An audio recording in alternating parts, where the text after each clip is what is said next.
Hi, everyone. Thank you for joining us today for our interesting discussion about funding for master studies in the United States of America. Many of you have the desire to study abroad, and for some of you, your preferred destination is United States. But sometimes you wonder about funding opportunities. We all know that to study in US it's quite expensive. Apart from tuition, the living expenses, taxes, and health insurance altogether can be quite cumbersome. And so, usually, people are looking for uh, funds that will minimize their responsibility of providing funds or tuition towards their study. So today I have brought with me to the studio an expert, I would say, in the field. He himself has obtained master studies in the United States. He was fully funded for his studies. He even finished his studies in record time, and he is one of the renowned content creators for study abroad and specifically study in the US. He has helped a lot of people to secure funds for their master's studies from different parts of the world.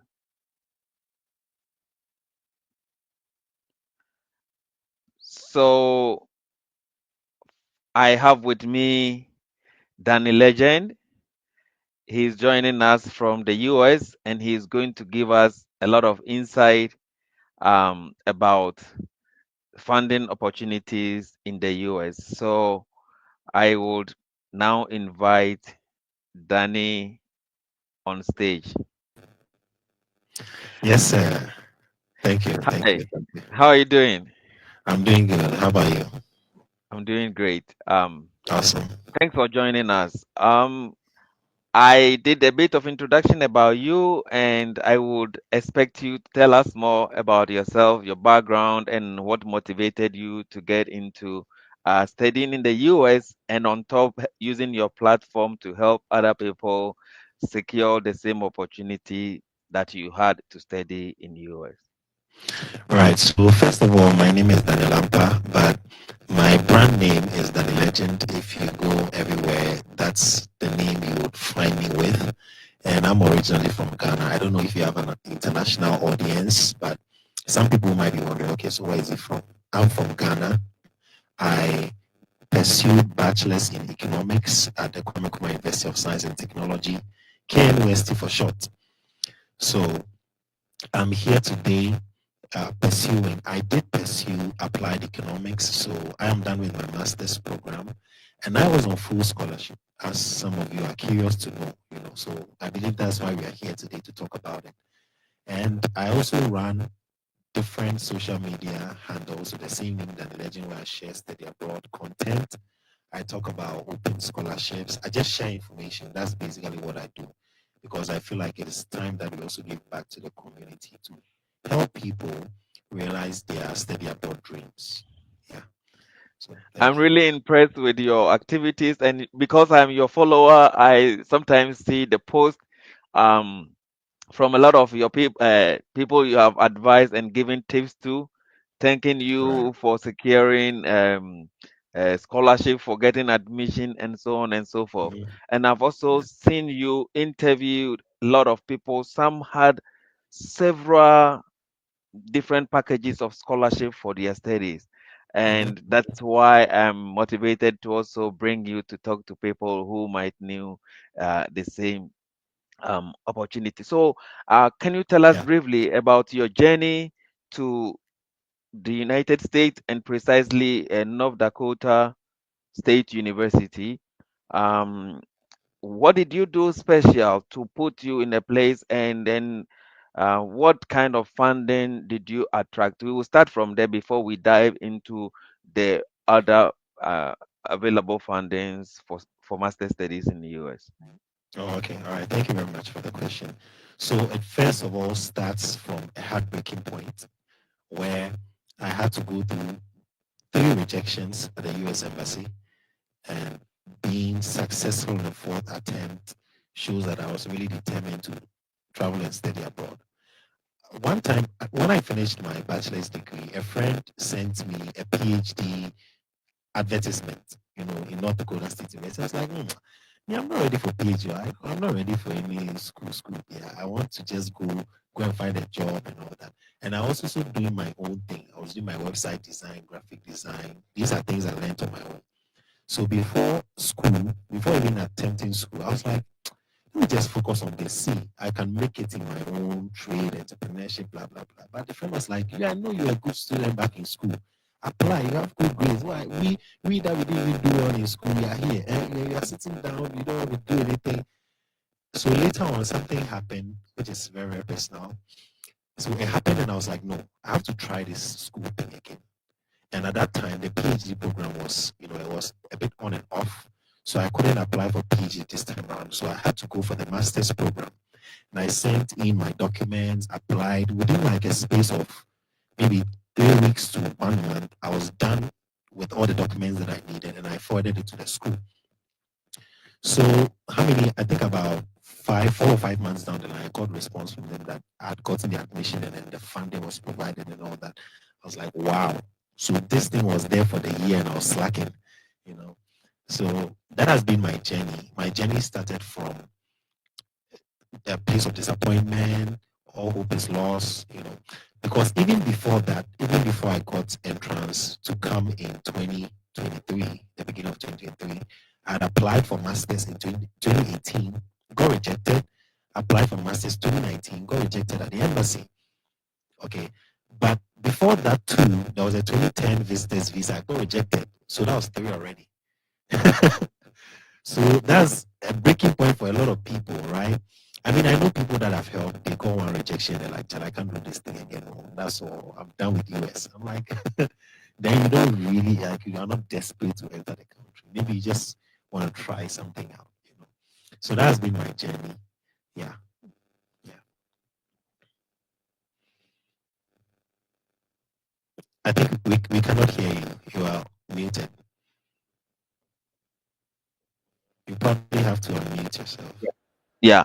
Sorry, but when you're talking, I think that there is a feedback in your mic. I don't know if you are is it's because you are too close to your mic or something. Uh,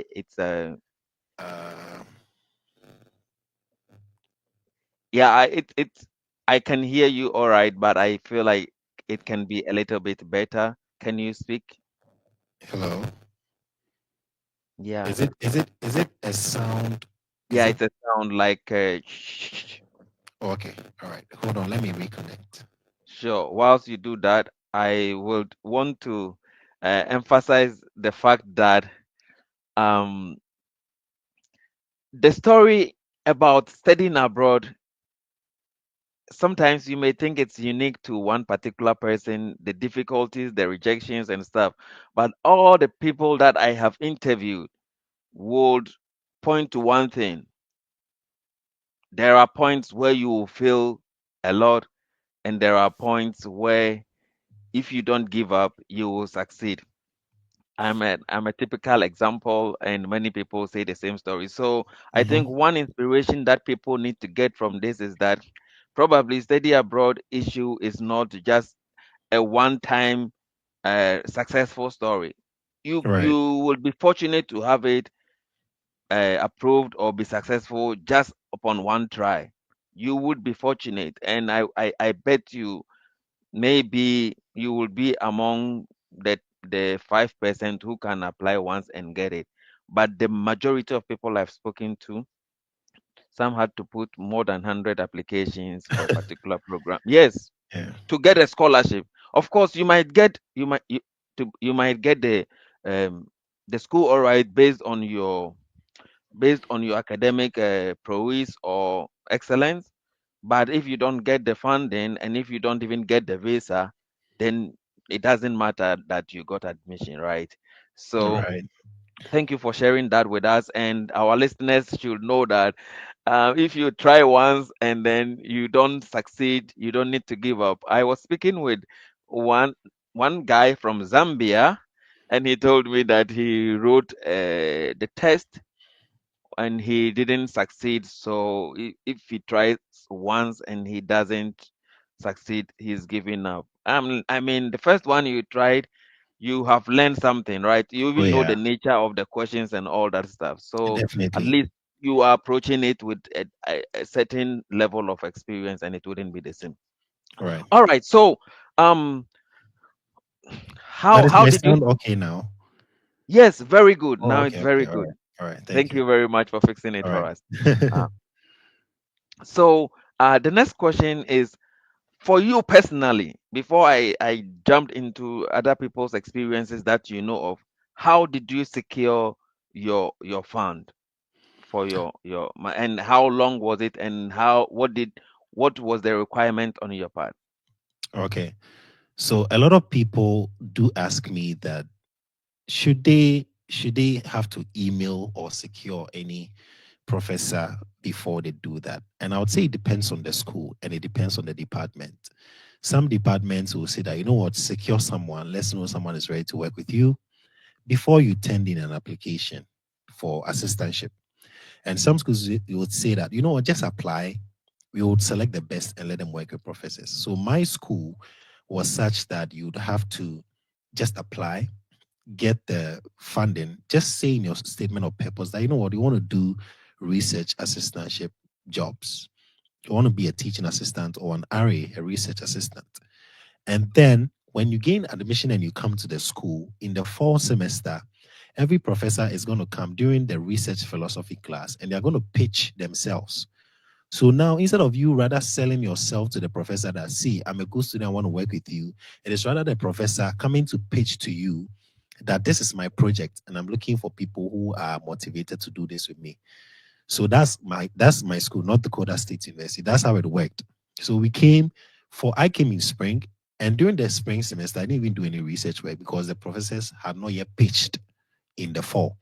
Mhm, So fall semester they came to pitch, but the lucky thing for me was that during my spring semester, I'd already spoken to one professor that I was going to work with him, or I wanted to work with him. So he was like, "Okay, why not? I mean, we could have waited for the fall, but if you are ready to start something, let's do it." So that's how come I started with him. So by the time they were pitching on which students to work with, he had already secured me, and he told them that, oh, he started a project with me already. So nobody selected him because everybody knew he was already working with me. Yeah. So that is how it began for me. The application process. It started out by, first of all, I sent an email, even though that's not necessary for my school. I still sent an email to a professor, but I was only asking him questions that were not on the website, mhm, because you don't want to ask questions that are on website. It means that you don't like to do your own research and you are in quote a lazy student. Because why would you ask the professor what is already on the website? It's like you're telling me, no, I want information from you. I don't want to go and read anything. So that is why some of you, your emails are not responded to because you are asking questions that are on the website. So the professor will just ignore you, right? So that is mhm. one thing that we also have to notice. And mine started with an email where I emailed them. I got a response. They said they they needed a minimum of 150 on the GRE quantitative, and then they were also having assistantships available for the spring semester. So I was like, oh, why not? I'll apply. So that's how come I tended in my application. Yeah. Thank you very much. So basically, if I get you right and per what the little information I have, some of the studies application, once you are admitted, it comes with some form of funding, right? So when Yeah, you are some of them. admitted, you are considered for the funding, and there are Mhm. others that you might need to look for fundings after application after you have been admitted, if your admission doesn't automatically come with funding, right? Yeah. All right, okay. So can you take us through the various funding opportunities or um, programs that are available for specifically international students to study master's program in the USA? Okay, so funding generally comes in three forms for most schools. Some Mm-hmm. schools could be four, but for most schools in the US, it's three. We have the teaching assistantship, we have the research assistantship, and we have the administrative assistantship. So, research assistantship simply means that you are going to help a professor with research work. And then teaching assistantship means you're going to help them to teach undergrads. So if you're coming as a master's student, you will be the one teaching the Americans in the undergrad class and you'll be grading their marks. Okay. And then the administrative is where you work in the office, maybe where you help with printing, documentation, anything office related. That is the administrative side. So that is how it's categorized. And you are given a monthly stipend as compensation for the hours you put in for work. And every international student is entitled to 20 hours a week. But with the 20 hours a week, there's no clock that you are looking at and saying that, okay, this clock, I'm looking at the clock is 20 hours. No, you are just working as and when. But on paper, it is considered as 20 hours. Oh, Okay. okay. So the professor will say, Daniel, I have this data. I want you to analyze something for me. Do some risk analysis on this and present the results to me. I want to compare it to something. That's your work maybe for the week. So as a risk RA, you are doing that work for that week, and you are not looking at the clock saying, "Hey, professor, it's 20 hours, so I'm done." So You can no, even do 40 hours and you you can still be even do doing it 40 hours, right. but on paper, it's considered as 20 hours. So that's what we mean.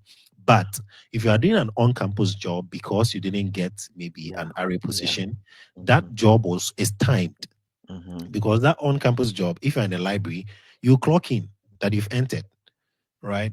So that one, Mm-hmm. there's a clock in, clock out system. If you're in a dining hall, clock in, clock out. So that one is regimented Mm-hmm. compared to the one you are doing in the office.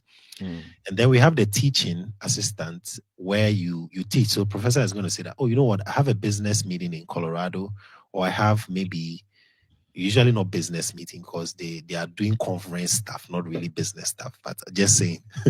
So maybe he has a conference in Colorado in another state. He wants you to take the class for this coming Friday. Mm-hmm. So maybe he told you that last week. So he'll give you the curriculum, start preparing, study this thing. So you are doing your master's, so but you are still studying for undergrad just to go and teach them. And with teaching assistantship, you must be someone who knows how to talk and who knows how to elaborate on things. Mm-hmm. So that you will not talk for 5 minutes in a 1 hour class and be like, class, I think we are done for today. There's nothing to say. Any questions? I know somebody who was a teaching assistant, a Ghanaian. After I like know. 15 minutes, he was done for a 1 hour, 15 minutes class. Means that he had 1 hour left. And he was asking the student, anyone has a question, and they don't want to ask questions because they want to close and go home. So they were just there watching him. Any questions? So now he had to start going over everything that he had already discussed to buy time. Hmm. So when you want to I become a TA, you have to know how to expand and while away the time. Okay, so let me ask this quickly so you can clarify because Right. you pointed three categories: the teaching assistantship, the research assistantship, and then the Yeah. administrative office work. Is the campus job under administrative work? Because I was going to ask you, you mentioned something like if you go to the Yeah. library and stuff, and maybe like if you are working in the accommodation facility, Right. are they all under the administrative work? Just I want to understand that. Okay. So Or they are, they are. they are okay. So they are separate. Administrative. In the department, you are going to have several offices, right? You have Mm, some offices where they are doing some photocopy, printing, support. PC support, email handling, and all that. So you can be an assistant in one of the offices, handling these emails, handling these support systems, and all that, right? And mm, then with the on campus jobs, you could be, let's say, working in the dining hall. Let me give you an okay. example. When I came, I didn't have 20 hours of work per week. I had 10 hours of research assistantship duties. And that 10 hours is still like you're working for 40 hours, like I said. So on paper, I had 10 hours. That means that as an international student, since I'm entitled to 20 hours a week, I have to go and find 10 elsewhere. Mm-hmm. So now went to the dining hall that I want to serve here. So I was serving food, washing plates, and all that And you were for eating 10. for free. I was eating for free then. I wanted a free there. You eat it for free. So and you're entitled to maybe like you're entitled to 15 minutes of lunch break, and then you can also eat before you work, and you can eat after work. So you can eat 3 times if you are a foodie. Okay. So that's on the side. So I had to do 10 hours at the dining hall to compensate for the 10 hours I had in research. So if you add it to what you get, 20.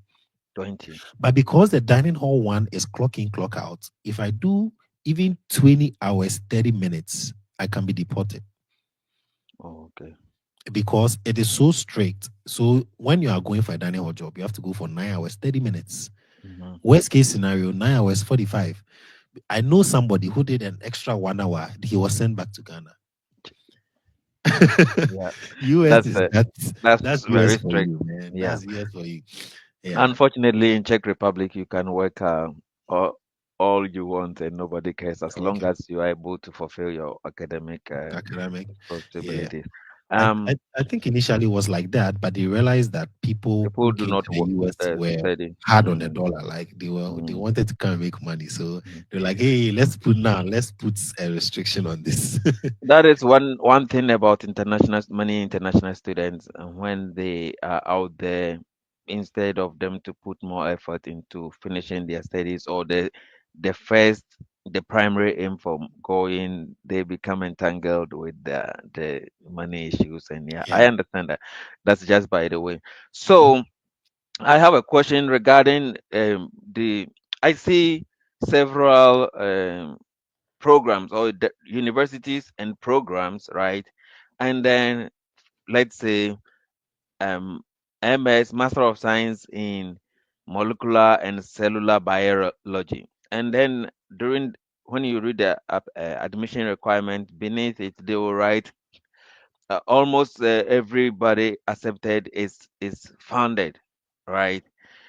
So this kind of funding, does it come with, let's say, either a teaching assistantship, administrative assistance, or research assistantship, or um, it's a different category altogether? Okay. So when we say funding, especially for the STEM fields, those who do the biology stuff, the engineering, most of them are research works. Mm-hmm, You will hardly see a teaching assistant job for a STEM field. If it's mm-hmm, going to be a STEM field, if it's going to be a teaching assistantship, rather, it's going to be courses like English, where they don't Oh, okay. really do research, or courses like what was the other communication. Those Mm-hmm, courses, those arts courses, they are mm-hmm. usually TAs. Oh, okay. Once in a while, you might have a research assistant, but they are not as much as compared to the STEM fields.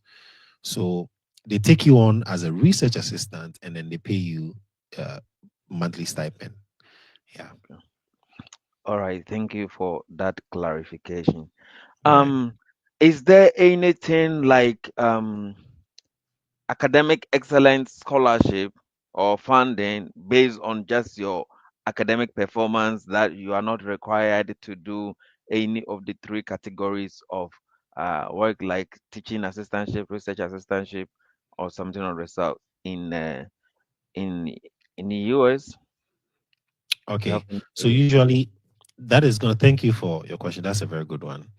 Usually, what happens is that if you're outside the country and you're going to come in, you're either going to come in as research T or administrative or lab assistant. Okay, that's another thing I was going to say when I said that other schools will have four kinds of Oh, okay. assistantship. Oh, okay. Okay, so with these excellence scholarships, there are two things involved. Number one is you could be outside the country coming in, especially for undergrads, those who have written the SATs, high school people Mhm. moving into, Mhm. if written SATs, ACTs.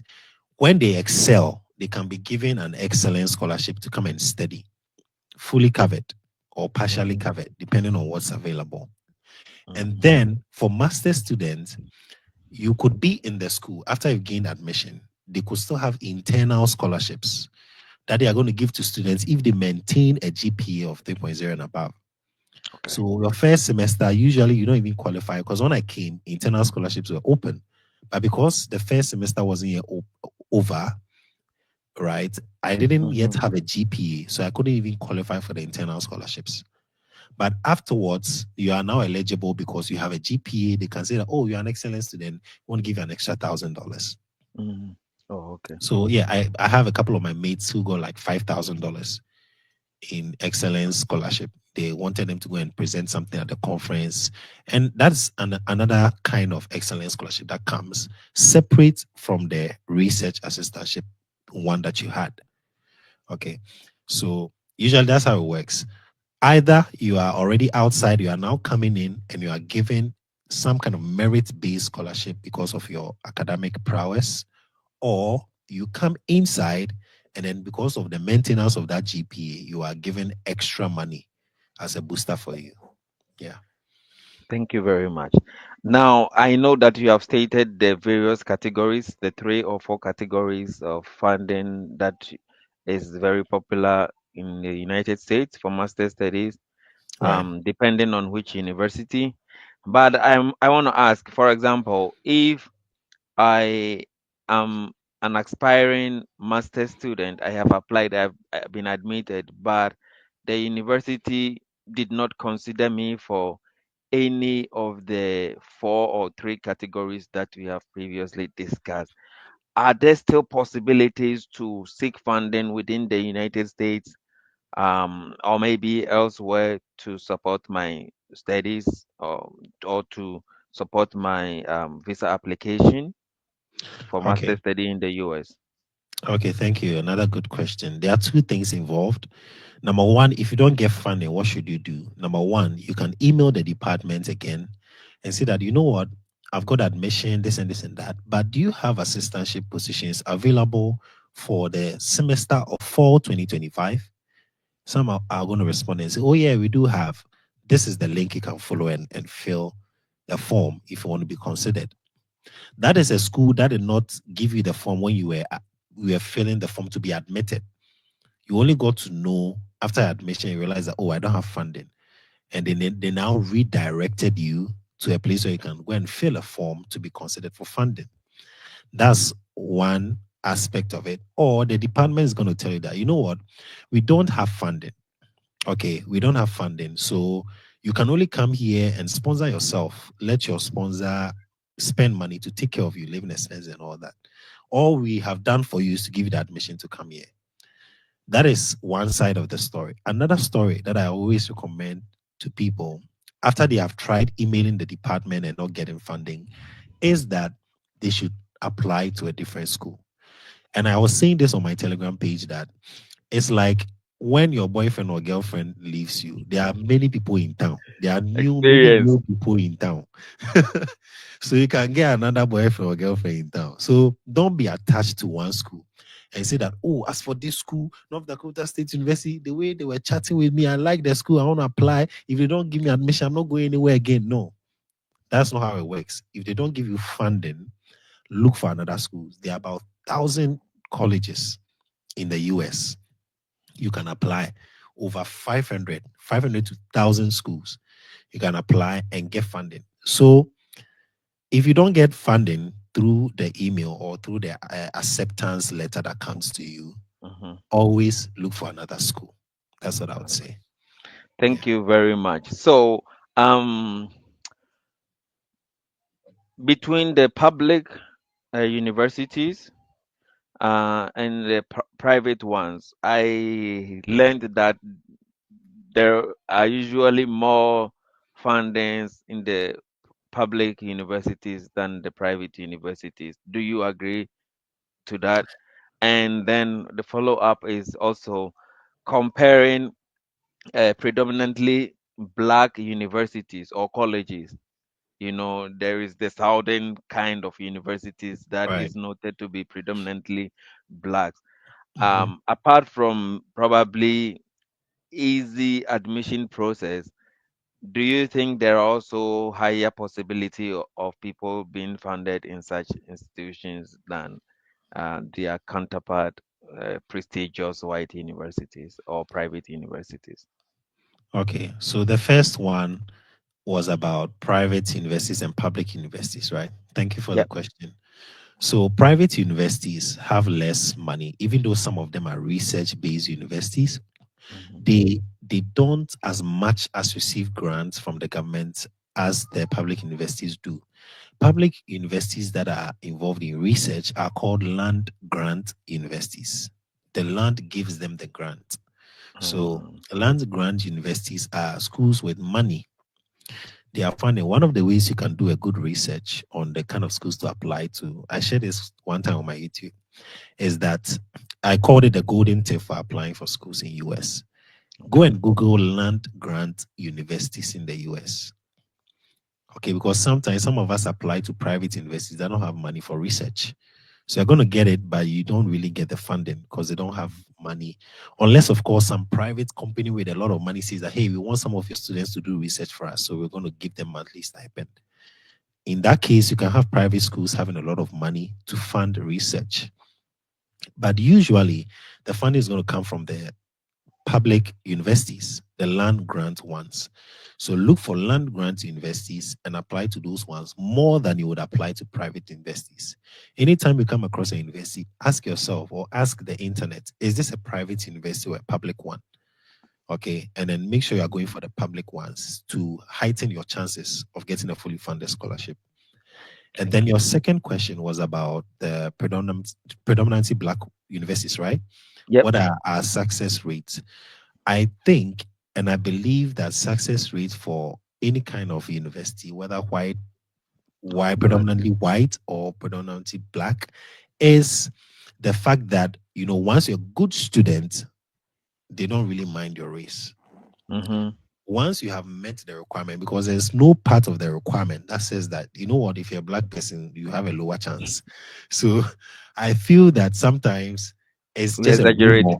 Yes, or Mm-hmm. we exaggerate, or we've seen something on the screens that make Mm-hmm. us think that, oh, I if I try to apply for a white university, I'm not really gonna have a high chance. Guess what? My state, we only have 5% blacks. The Mm-hmm. whole state. 5% blacks. And my school, apart from the people coming from Africa and a few African Americans, even the Africans are more than African Americans, right? Mm-hmm. Apart from that, there is literally no black person around. Okay. But the school is fully funding us. When you come to my department, a lot of blacks are there, fully funded. Mm-hmm. So that alone can help me debunk the myth that it's race based. Yeah. Mm. Yeah. All right. Thank you very much. Now, the main one main question. Yeah. I have seen you interview people who got several fundings and sometimes in excess of probably what they need for their studies. Can you share with us their cheat code? And what I mean by cheat code is what they did special, what made them stand out in this kind of um, funding applications that got them these money scholarship. I think a lot of our people would want to know. Okay. All right. Thank you. So I get a lot of concern about people not having a very high GPA. Mm-hmm, Okay. And I don't want you to restrain yourself and say that, oh, because I didn't get a perfect GPA or I didn't get 3.0, I don't think I stand a chance. I'm not even going to try. mm-hmm, The thing is, some of the people I bring on my show are not the best of students, but they were able to secure full funding. So, what's the secret or the cheat code? The cheat code is writing a strong statement of purpose. Someone can have a 3.7 out of a 4 GPA, but guess what? His statement of purpose is trash, in quote. But someone has 3.0 or 2.8, but their statement of purpose is strong, is motivating. You can see that this person, if you give them a chance, they're going to do great things. That's what they are looking at. They want to see your story. They are intrigued by your story. What is your story? How far have you come? What has been your past experiences? Where do you see yourself in the next 5 to 10 years? Are you an mm-hmm, ambitious person? mm-hmm, They want to see all these things, these elements captured in your statement of purpose. So if you are able to do that, and you show them, oh, I'm not the best of students, I didn't do so well in school, but this is my goal. They can be like, oh, you know what, fully funded. Or probably for specific reasons or circumstances you couldn't score so much higher Exactly. Maybe you were GPA, sick but you or were, yeah. something. Hmm. Yeah, sick, or maybe your father or a family member died and it affected you mentally. You couldn't concentrate on your studies to yield the best of the results that usually your potential would accomplish. But I mean, yeah, there are so many things to it. And also, you can prop up your profile with a very good GRE score. Maybe you didn't Hmm. do well in school, but you Hmm. studied so hard for the GRE, you did so Hmm. well. They'll be like, okay, something is not matching, because you didn't do well in school, but you are doing so well in the GRE. That means that, well, you've become better. You've Yeah, become better. So you will yeah, do better, right? yeah. Because the GRE too is hard. Yeah, It's to hard. be honest with you, Actually, it's it's hard. difficult. So Yeah, basically, I will want to add this to what you are saying, and sometimes this cuts across for seeking fundings and other things. GRE is a graduate record exams. Is a kind of aptitude test to see yeah, how well you will do or establish yourself when you are employed or you are right, admitted to study in graduate school. Um, right. the truth is that yesterday I said it during a webinar, and I will say it again here that studying abroad, further studies abroad, is a kind of investment. And if you know what you want and the direction you want to go, you wouldn't be troubled investing time and some small amount of money Yeah, into yourself to enhance your chance of getting this. I think for the economics and those related field, yes, the GRE or the GMAT or the SAT are kind of a requirement. I was checking for PhD scholarship for a colleague, and all the public administration economic PhDs that I found, they want a certain score, minimum score for GREs. And you realize that most of these people who want to study abroad, study on full scholarship, they don't even have these requirements. So it doesn't even give them the qualification to first apply. And you know all the programs they write that you are funded upon admission, but you don't even have the GRE, which is a requirement to apply for. mhm, In other jurisdictions, you will see that they will say it's optional, right? right. It's not a requirement, which is okay, but the scholarship and funding terrain is quite competitive. You are Yeah, not the only person looking for it. There are several people from around the applications. world Yeah, competing for the same funds. And even if it is optional, and let's say Daniel, Danny has GPA 3.4, I had 3.4. We have almost similar work experience and stuff. And then Danny has a GRE and I don't have GRE. Even though it's not a requirement, it's optional. And yeah, they have to choose one to give the uh, an award to. Whom do you think they're going to choose? The one that has the. So yeah. I feel like once you decide to study abroad on scholarship, you should invest time in yourself, read about the various elements or um, yeah, the various elements of the application that will make you stand out, Right, right? Like you rightly said, the statement of purpose. Trust me, the university is going to spend on you, is going to invest in you. And you know, this ranking and all those things, it covers how many graduates are finishing, how are they doing well in research, which positions are they occupying in the society and stuff. How many of your people get um employed and all that. So mhm, for the university or the faculty to invest such money in you, they they want to find something unique in you that will benefit the will benefit the university. They are not just in need of people coming to study and going back. Yeah. And that is why the statement of purpose is key. You don't even Mhm. necessarily have to lie, because if you are really academic person and you have your thoughts together and carved your Mhm. your academic path for yourself, you can write naturally to prove that you would excel, and that should convince them enough to offer you what you look for. So I think this is Right. quite key and very important in the search for funding or attract Mhm. funding for master studies. Probably because we're talking about master studies, we limit it to master studies, but I feel like it can even extend beyond master studies, right? Yeah. Yeah. Yeah. All right. Even into So PhD and quickly, all that. mhm, Yeah. mhm. As international students, or as a prospective international student Mhm. seeking to study a US, if I don't get any of these options you mentioned, right? The assistantship, the research research assistantship, the teaching Right. assistantship, the administrative assistants, and then maybe the lab assistants and all Mhm. that. And then I try another school and I don't get, but I have admission and stuff.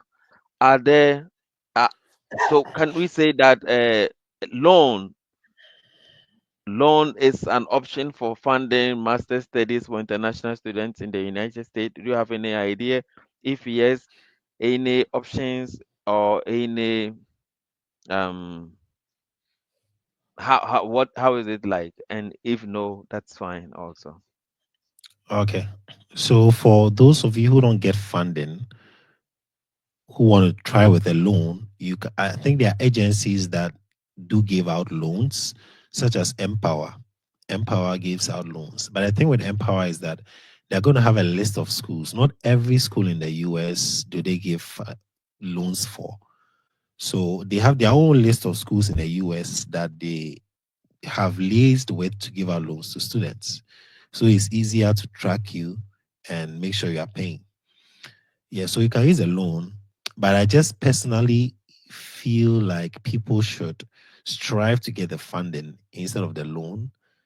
Loan is an option, good, but the problem is that when you get to the visa interview, yesterday I was talking with someone and she cited a good example. If there are 10 students and everybody took a loan, few of them would have a very solid repayments plan. So they are going to, very few are going to get approved on the visa because they have a solid repayments plan. So let's say about 2 out of 10, to be very blatantly honest with you, 2 out of 10 can get the visa because they feel that the loan is going to be a financial burden for you to pay back. Because guess what? With the Empower loan, you pay the interest first for a period of many months. And after that, you are now coming to pay the principal. So you've already paid the interest, you're not coming to pay. So I tell people that, you know what, to not trouble yourself financially or burden yourself too much, strive, do your best possible to get at least some kind of funding, or at least to get 80% of funding. Even if they can't give you 100%, the school can give you 100, you can get at least 80. And the 20, you sort it out later. But if most schools for master's program, their cost is going to range from 20,000 to maybe even 60,000 for a master's program, depending on your state. Like if you go to the Massachusetts, if you go to New York, you're paying like maybe 60 to 80,000 for your master's program. But if you come to the Midwest, you'll probably be paying 20s, 30s, like my area. So let's say there are a couple of students going for the loan, and some of them went for the loan for a school in New York. Means they are going to go for big money. So the viewer is going to say that 70,000. Even me, if I'm struggling, I can't pay 70,000. How much more you? You're a student, and it's going to say no, I can't give you the visa. But someone can take a loan and is going to the Midwest like myself, and it's 20K, 15K. View can look and say, okay, this is not too much money for this person to pay back. So you know what? I can approve you. I mean, over time you can pay this money. So it also depends on the amount you are taking in loan, and also depends on your repayment plan. Somebody can take a loan for maybe 50,000 is huge to the VO. But maybe they have a very solid repayment plan. Maybe their bank statement they show or their parents' kind of work is such that they can easily pay it off. And they have a well structured plan to pay it off. The VO can consider you and say, I know what, okay, you go. So loan is a bit, there's no hard and fast rule for me to say that if your loan is like this, you're going to get it. But what I can say is that if you have funding from the school, your chances are high that you're going to get a visa. The rest is how you speak. Just speak well and defend your case.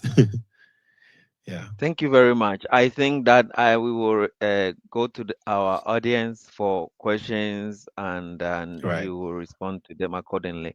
Hello, if you are still uh, connected and you have any question, kindly put it in the comment section, and we would have our guests speak to them.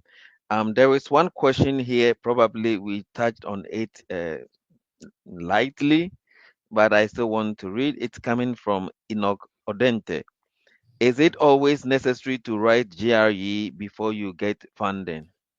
That is Enoch's question. How do you Okay. respond to that, Danny? All right. Enoch, thank you for your question. It depends on the school's admission requirements. My school, for instance, they said they needed a GRE, so I had to send them the results. But some schools will say that, you know what, we are waiving off GRE for the coming semester. So anybody that applies, you will not need to write a GRE.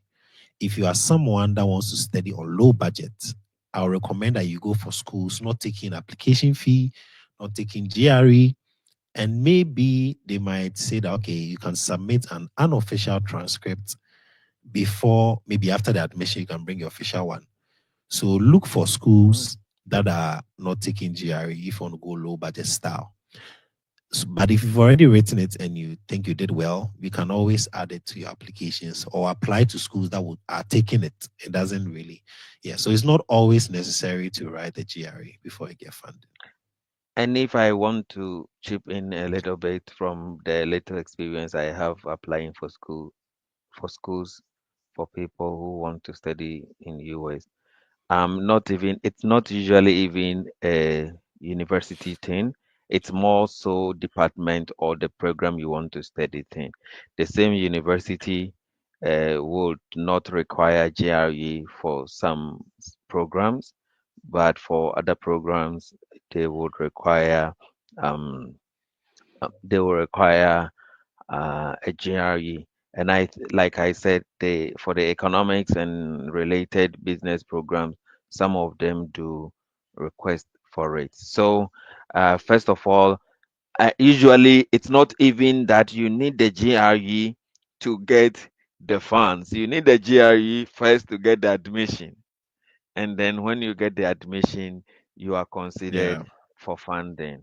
And so, kindly take note if you are still there that GRE will not, depending on your program, might not be necessary, or depending on which university you are applying to, might not be necessary prerequisite for funding. Um, so there is another question here from Amafrema Cranting. She is asking, please, are the loans quoted in cedis or dollars based on the example Danny is giving, like 60,000, 50,000, etc.? I Okay. wish I wish the loans were given in Ghana cities, but this is dollars. Okay. Because the Mm, school's cost of attendance is priced in dollars. So Empire could be giving you a loan and they could be giving you $50,000 loan. So you're going to be paying that $50,000 plus interest. Maybe plus interest is going to be like 70,000 or 75. So what happens is that you are going to during your school time, you'll be paying the interest. You'll be paying that 20,000 extra on that money. Okay. mhm. And maybe they could strike $300 every month or $500 every month. So usually that's how it is. When you're done with school, you're not coming to pay the principal. So And that is I kind of feel that also, I mean, the Empower loan would be quite skeptical because the fact that you coming to study masters in US doesn't necessarily guarantee that once you finish you're going to get a You're job going to and then stay. pay them Exactly. their money and all that stuff. Exactly. And Good. so I feel like the chance of um Defaulting. international student getting being successful with it is high. And I'm asking this specifically because I have one client who asked me about this, that she got admission, she tried it, and they refused her. She even sent me her um letter, refusal letter, or the reasons. And I have also applied it for someone, and it was not successful. So I am, and besides, they are looking at whether you are already working some kind of thing, you Yeah. know, and then you are getting some income monthly, but then you, you are in immediate need of a sum of money at a go, so that probably your monthly salary, or if you are getting even let's say if you are getting steady leave would pay, the monthly amount that you are going to receive on your steady leave would pay can be expended on the interest repayment. And then you will send a statement, or they ask you your earning, and you convert Ghana cedis to dollars, and that cannot even, It's small. it's very minute. So Yeah. these are all some of the reasons why it's difficult for international students to attract this. And probably I feel like those who are successful with it are probably non-US citizens who are already in US and working, but they are not citizens yet, and they require to pay some amount of money. So um, in as much as you would want to study in US and explore of or all funding availabilities, you have to know the one that you stand a higher chance of being successful, and go for that. All Yeah. right. That's true. I think for now that is so far the um the questions we have. So do you have any final words or encouragement for people um in terms of, let's say, if they get admission? For example, Mhm. I did apply for someone to Texas Tech University, right? Right. And on campus job, there were a lot of them. They have portals where you can look for the on campus job, but Right.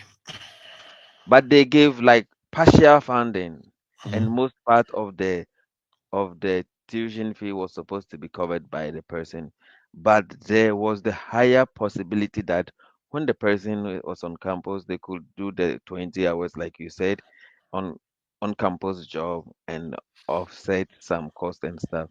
What would be your advice to somebody who is trying to use maybe family funds or some form of loan from their home country as subsistence for their study in USA, on the basis that they will be able to do this 8 hours, 20 hours a week job, save something, and use to defray their loans at home, or the family funds that they got from home. Do you think it's it's a brilliant idea? Okay. Good one. Now, the thing about home loans is that it will still be converted into dollars to match up with the school's cost of attendance, right?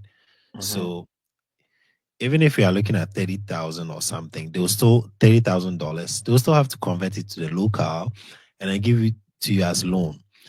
But the thing is, because it's local and maybe the payment structure might be a little bit more flexible than it would be if you are taking an Empower, which is going to give it to you in dollars.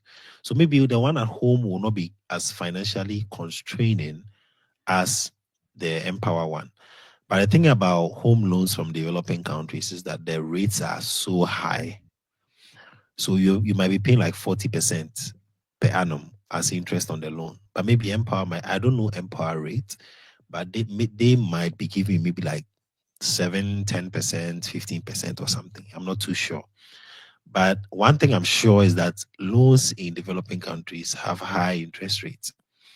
So if you want to go that route and maybe come back home and then pay off, or be in the US and work to pay off. I mean, if the structure works and makes sense, I feel like you can go for it. Yeah. Yes. But I, one I thing was I know, asking yeah, I was asking this question on the premise that let's say you have 20 working hours, right, right. per week, which is Mhm. 80 maximum per Man, month. yeah, And if you manage to start immediately when you get on campus, and let's say on the average you are earning $15 per hour. yeah. Okay. Can we do some calculation? Yeah, let's do some calculations here. So um 15, Times 15 per 80. hour, right? Yes, times 80. Okay. So that is you're earning 1,200. On this 1,200, you're going to pay accommodation from it. You pay You're taxes. going to you pay taxes, and you pay also food and transportation if it Yeah. becomes necessary. Uh-huh. So if you do all this calculation, and I'm using the 15 and for the 80, we know that is the maximum you can do, and the 15, it's a average, and Right. then depending on where you're working, let's say maybe even we can raise it to 20, but it will not make so Mhm. much difference, right? In that case, looking at you have to, because I think in US and in depending on the state, your living expenses and your tuition fee might range between 25 to 30,000 Yeah. uh, per year. Right. Yeah. So I feel like unless you are not under so much pressure to pay the loan back at home or the family funds back at home, then it will be a great deal to consider. But Yeah. if you are supposed to pay from this subsistence uh, job that you'll be doing 80 hours per month to offset it, then it's quite risky, or it will put so too much pressure on one to consider this loan for funding their studies in Yeah. United. Yeah. That's Hannah has a question here, and I like the question. Do we have programs that attract more funding than others? And I will say yes, but I will let you speak to that. okay. So thank you, Hannah, for the question. We do have programs that have more money, rich programs. That's what I call it. So if you're in the plant sciences, I remember when I was coming, I was talking with one person from like, is it India or Bangladesh? She reached out to me on one of our NDSU Facebook page. And she was like, oh, she's also coming. I was like, oh, I'm also coming for spring semester. And then I asked her how much she had for fun. And she was taking like 20,000. No, yeah, 20,000 a year in stipend. Okay. So 20,000, okay, divided by Mhm. 12. She was taking around 1,006. I For was taking masters, around, right? yes. And I was taking around 1,002. And I was Mm-hmm. like, oh, okay. That means that some people are gurus in this thing. So some departments have money than others. She was in like plant sciences also.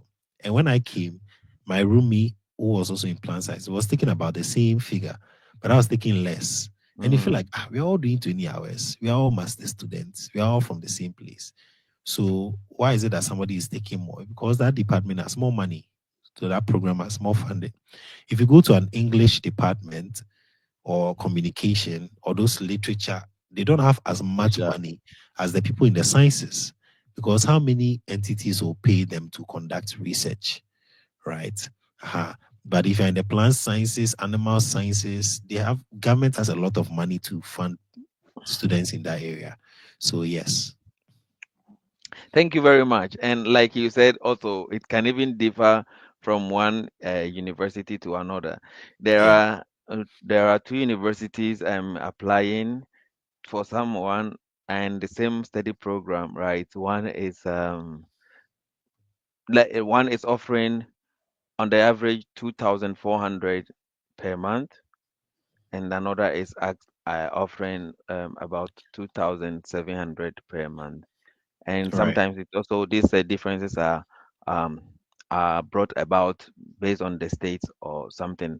As we wind up, I would ask this specific question because I there is someone here who might benefit from this response.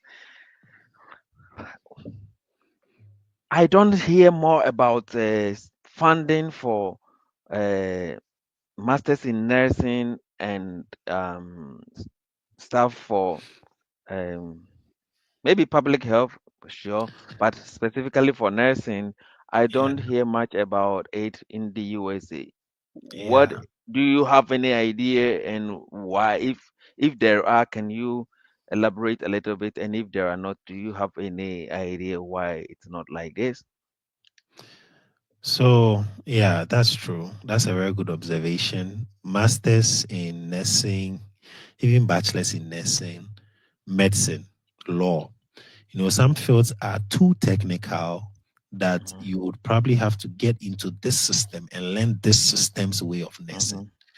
mm-hmm, mm-hmm. So they kind of don't want to say that, okay, we want people to come and then just come and continue like that. With they feel like, you see, US feels that, and that is not just a feeling, it's the truth. Their healthcare system is better.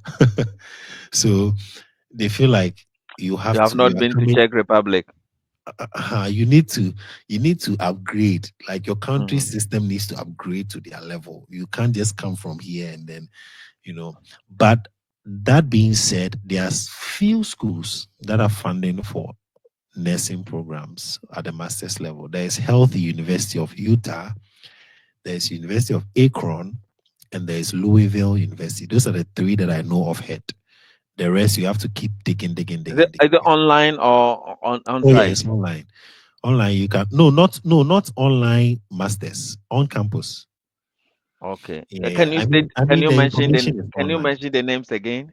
So Health I think you have University, it already, but yeah, just yeah, I have mention. it on my TikTok. Health University of Utah, the University of Akron, Ohio, and Hmm. then Louisville University is in Kentucky. So it's only And three these that I've come across. and this, you know that they offer this funding on admission or Yes, yes, they okay. have was assistantships for nurses. Yeah, Oh, okay. and you have to be a licensed nurse in your home Registered. country. Okay. Okay. Then you do a transcript evaluation to check Mm-hmm. the US equivalence of your Of your transcript. transcript. Mm-hmm. Then they'll say that, okay, based on your transcript evaluation, this is equivalent to a US bachelor's degree in nursing. So we can give you the master's Oh, certification. Yeah. yeah, this I didn't mention. I also realized that sometimes the fundings are very available, and it goes back to the point I made earlier on about investing in your study abroad a little bit. Right. Sometimes the funding is available, but for example, that particular university or program requires you to do the credential evaluation. And this Yeah. credential evaluation is between 170 USD to 225 USD for the standard. There is the basic and the standard. And if you convert this to Ghana cedis, it's a lot of money, and But you just yeah. think about that one alone, and you don't want to Yeah. continue further. You want to look at where they will accept unofficial and stuff, and those have quite less funding possibilities for you. And for some of these reasons, we people live without this scholarship opportunities. So again, I feel like it's important to look at because I have seen, for example, public health in Boston, uh, University of Boston or something. They offer this. And even they waive the English language proficiency test, but you have to do the credential evaluation. And Yeah. sometimes also the application fee can be a bit higher compared to some other universities. But at least you are sure that once you go through the processes and then you get admitted, you will be funded. And and if you compare the cost of you being funded, the tuition fee, the stipends, you put them together and then you compare that to the cost of doing the credential evaluation, you will see that that is just a tip of an iceberg. You know, your cost of uh, evaluating your transcript is just a tip of the iceberg for, or it's just minute, insignificant in terms of how much you have to pay in tuition and living expenses. So just a little investment in oneself would better their chance of getting admitted and then being funded. You spoke about a personal statement or statement of purpose, how technical it should be, how good it should be. There are people who have gone ahead and have been successful. They have the experience, they have the technical know-how to assist people. Some will do it for free for you, others might not. But I feel like if that will help you maximize or optimize your success of being funded, you have to look at it. It's a whole investment and it encompasses several components, bringing several things together to make you or to make one stand out in the application in order to attract a certain kind of funds. So I think application and funds should be considered holistically. If you are an international student and you are dreaming of studying in the United States of America. Danny, if you have any words of admonishment or um, encouragement or some final words to our listeners, you can share with us. And please, if you still do have a question, we have some few minutes before we end. And if not, you can still put in the comment section and we will respond to your questions later on. Thank you. All right. Thank you. So, my final words of encouragement is that you have to put in a lot of hours to research. It would not be a walk in the park trying to find a school that fits your entire academic profile. It's going to take a lot of hours. For me, I used to sleep around 3 a.m. Why? Because I'm looking for a school. So it's going to know that it's going to take a lot of work. It's going to take a lot of hours. You have to be mentally ready, psych yourself that you are not going to give up no matter what the outcome is, because this goal is on your heart. So that's number one. Number two, try to be as low budget as possible. If you don't really have money or you don't really come from a well-to-do home, try and be as low budget as possible. And what low budget as possible means is that you are going to filter out a school that is not taking application fee, a school not taking GRE, a school that will initially accept an unofficial transcript. Basically, that's getting most of the cost out of the way. For visa fee and all those things, you can't waive it. You pay visa fee, there's no waiver for that. So unless you are getting like a full ride scholarship under maybe a MasterCard program or something. Besides that, you are paying your own visa fee, you are paying your own service fee, paying your own flight. Okay. Let me interrupt a bit. And also, I was checking one university, for example, University of Toledo, right? Yeah. And when I opened their site, what attracted me was also the fact that they indicated that over 85% of their international students are funded, right? So one must also consider the propensity or their chances of being funded when they are admitted into such university or program. Please, you can Yeah. carry on. Yeah, so that's just about it. Be as low budget as possible, and then I think it can really, really help you. You can also look at schools with high acceptance rates, maybe 90% plus. It means it's not going to be difficult for you to enter. And then you can also make your search based on what is the minimum GPA the school would accept me for. So if it's 2.5, I have a list, I think just a couple of schools where 2.5 minimum is acceptable. Yeah, most schools in US take 3.0 and above. But if you can find some that are 2.5, I think Morgan State University is 2.5, Marshall University, there's also Fort Hayes State University, also like 2.5. And then University of Memphis, also 2.5. So you can just make your search that way, and you're going to come across a lot of schools that will fit your low budget. So that's what I would give you as my final words of encouragement. So don't give up, and also go low budget. Thank you Thank so much. If you didn't join from the start, Danny is doing a lot with the studies in USA, and he's giving a lot of insight to people. I've seen so many of his posts where people are thanking him for his directions on how to secure visa, or how he helped them secure visa through the tips he gave.